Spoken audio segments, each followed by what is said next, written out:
se las puedo mostrar, o ella es modelando porque no tengo permitido, tengo que hacer un papeleo para yo poder mostrar a mis hijos, y la verdad es que no quiero hacer el papeleo porque tampoco es mucho lo que yo las quiera mostrar. Ellas prefieren su privacidad cuando ellas me quieren, donde ellas quieren salir me dicen mami salgo un pedacito y yo las dejo, pero regularmente no es como que yo quiera envolver a mis hijas en todo este cuento de las redes sociales, porque ellas ni siquiera redes sociales manejan.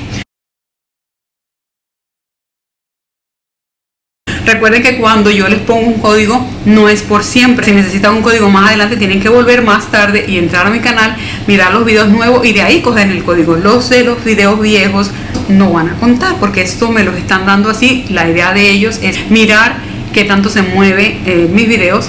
Pues para eso me están patrocinando esto, ¿cierto? Porque ustedes saben que Shein colabora conmigo y de esta manera es como yo les pago a ellos lo que ellos me envían.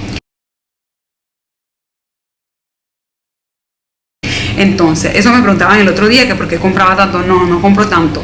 Yo colaboro con Shein, gracias a Dios, y eso me ayuda a ahorrar a mí un dinerito. No gano extra, yo lo único que me gano son las cositas que ellos me mandan para mostrarles a ustedes, y pues me sirve muy mucho porque he dejado de comprar ropa de mi bolsillo bastante.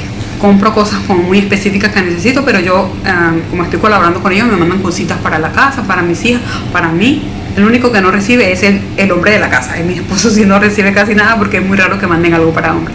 Pero bueno, ahí está la explicación de que por qué hago tantos hauls de Shein. No recibo nada adicional si ustedes usan mi código. Ustedes son los que reciben el 15% de descuento y a ellos les sirve como para contabilizar si mi video está moviendo gente y si hay gente que llega por medio mío. ¿Entiendes? O sea, nos ayudamos ambos.